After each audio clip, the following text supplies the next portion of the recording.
Não importa se você é fã de One Piece e acompanha o mangá desde 1997, ou se você só assistiu a primeira temporada da adaptação live action na Netflix, é muito provável que você já tenha ouvido alguém dizer que o Monkey D. Luffy não é um pirata de verdade. Mas, e se eu te disser que existem evidências mais do que o suficiente para comprovar que o Luffy não só é um pirata, como o fato de ele ser um pirata está intrinsecamente ligado com o tema central de One Piece?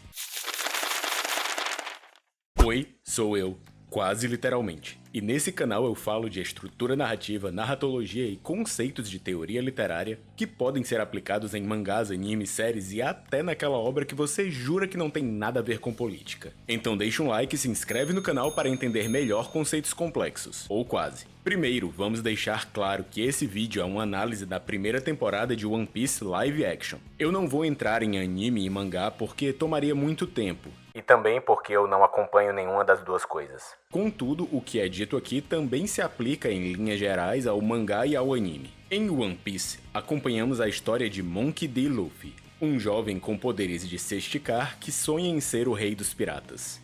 Eu vou ser o rei dos piratas. O rei dos piratas! Eu vou ser o rei dos piratas.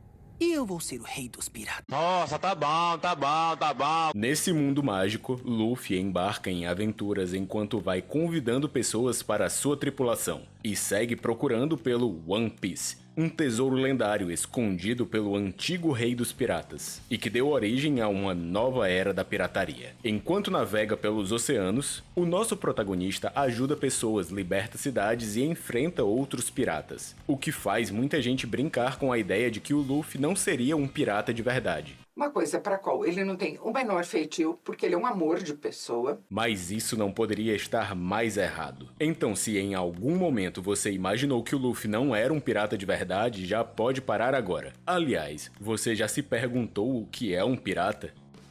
No nosso mundo, pirata é todo indivíduo que, em alto mar, pratica atos ilícitos de violência, detenção ou depredação para fins privados, contra outro navio ou contra pessoas. Basicamente, para ser um pirata, você precisa atuar fora da lei. Mas o Luffy não está no planeta Terra, então ele não está submetido a essa definição. Ele é submetido ao governo mundial, e é esse governo que faz as leis e que declara quem é pirata e quem não é. E se você ainda não está convencido, vale lembrar que o Luffy invade uma base da marinha, rouba um mapa confidencial, escapa agredindo vários marinheiros e ainda liberta um prisioneiro durante essa fuga. E isso é só no primeiro episódio, não tem como achar que esse cara não é um inimigo do Estado. Contudo, não é isso que faz do Luffy um pirata mais pirata do que todos os outros piratas de qualquer oceano. Existe uma característica muito ligada à pirataria e muito presente em One Piece que, para mim, é o que mais define o Luffy como um pirata, porque o Luffy incorpora o tema central dessa obra, a liberdade.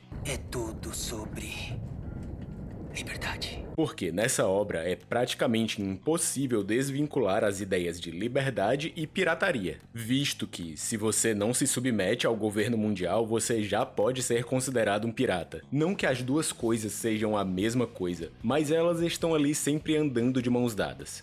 E eu sei que liberdade é um tema muito abrangente. Não é à toa que o mangá já tem mais de 1000 capítulos. Justamente por isso, na hora de analisar essa obra, é importante lembrar que existem diferentes conceitos de liberdade. Afinal, para gente como John Locke, um dos pais do liberalismo, a liberdade é um direito natural de todo ser humano, mas a liberdade também está fortemente ligada ao conceito de propriedade. O problema é que o John Locke investia em companhias de tráfico de escravos, então a liberdade do John Locke talvez não fosse tão liberdade assim. Mas, para entender o que é liberdade em One Piece, vamos olhar para o personagem que incorpora esse conceito na obra, Monkey D. Luffy, e ver como ele interage com cada um dos outros personagens. Porque isso é uma coisa que essa obra faz de maneira extraordinária. Quando você olha atentamente, fica fácil de notar que cada um dos membros da tripulação do Going Merry estava, de alguma forma, preso, privados de liberdade, até encontrarem o seu capitão. A começar pelo Zoro, que estava amarrado a uma cruz como punição, efetivamente atrasando a jornada dele para se tornar o maior espadachim do mundo. É graças ao Luffy que o Zoro é liberto para poder continuar buscando o seu objetivo. Não só isso, mas quando o Mihawk aparece e é desafiado pelo Zoro, o Luffy é o único dos companheiros que apoia a decisão do duelo. Afinal, para o Luffy, ninguém deveria se colocar no caminho do sonho de outra pessoa. Ou seja, cada pessoa deve ser livre para escolher o que quer fazer da própria vida. E embora essa decisão de apoiar o Zoro possa não ter sido a coisa mais acertada, é graças a isso que o Zoro passa a ver o Luffy como capitão. E é nesse momento que o Luffy primeiro se confronta com a ideia de que liberdade de fazer o que quiser implica em lidar com as consequências de fazer o que quiser. Ou seja, liberdade vem também carregada de responsabilidade. O Sandy, por outro lado, não estava fisicamente preso, mas estava psicologicamente travado. Ele sentia uma dívida de gratidão com o Zeff, e por isso ele continuava servindo no restaurante, embora o próprio Zeff soubesse que o lugar do Sandy não era ali. Inclusive é por isso que o Zeff não deixava o Sandy cozinhar. Não só porque eles tivessem suas desavenças culinárias, mas porque ele queria que o Sandy não tivesse motivos para ficar ali. Ele queria que o Sandy perseguisse o sonho compartilhado que os dois tinham e seguisse para encontrar o All Blue. É com a ajuda das conversas que o Luffy tem com o Sandy e com o Zeff que finalmente o cozinheiro decide abandonar o restaurante e fazer parte da tripulação, indo em direção ao seu sonho. No caso do Usopp, o fato de ele não ter um navio ou companheiros cumpria um papel importante em impedir o sonho dele de se tornar um pirata como o próprio pai. E ele também estava preso à amizade dele com a Kaia, tanto que ele só passa a fazer parte do bando de piratas depois que a Kaia está em segurança. Aliás, só para lembrar que a Kaia é outra personagem que está o tempo todo presa, não só pelos serviçais da casa, mas pela própria doença dela, que impedia que ela vivesse plenamente. Quando ela se cura, não só ela se liberta, mas o próprio Usopp também. Contudo, liberdade não tem a ver só com barreiras físicas ou psicológicas. Existem outras condições materiais que se impõem sobre a vontade dos indivíduos, impedindo a sua liberdade plena. E o melhor exemplo disso é a Nami. Isso porque, no caso da Nami, o que havia efetivamente era uma falta de liberdade financeira. Tanto que ela acreditava que quando conseguisse juntar 100 milhões de berries, ela poderia libertar a si mesma e a vila dela. É só quando o dinheiro é roubado que ela percebe que já estava tudo armado para ela ficar presa para sempre, e que não havia forma de ela se livrar da opressão do Arlong, senão destruir o próprio sistema que permite que essa opressão exista. Aliás, o próprio Arlong também sofre com outras opressões, pelo fato do preconceito contra os Homens-Peixe, demonstrando que One Piece é uma obra complexa que traz diversas nuances. Assim também é o caso do Garp contratando o Mihawk, exemplificando como o governo às vezes faz vista grossa onde e quando convém.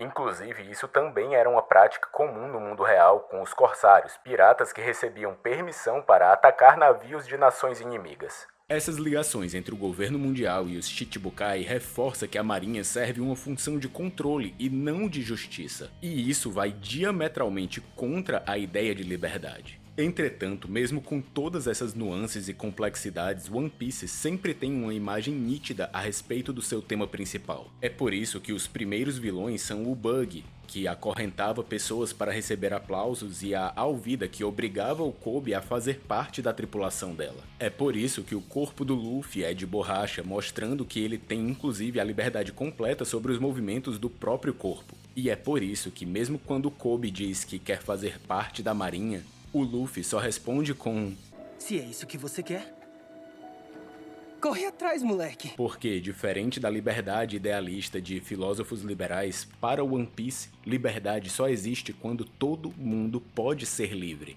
Liberdade é viver em um mundo onde não existam fronteiras, é ter as condições e o incentivo para perseguir os seus sonhos, sem medo de julgamentos. E, acima de tudo, é lutar para que essa liberdade seja para todos, contra toda e qualquer tirania. Então, quando alguém diz que o Luffy não é um pirata, é porque não entendeu o que é ser pirata em One Piece. E se você curtiu essa análise, deixa um comentário dizendo qual a sua adaptação de live action favorita, que nós já vamos ser quase amigos.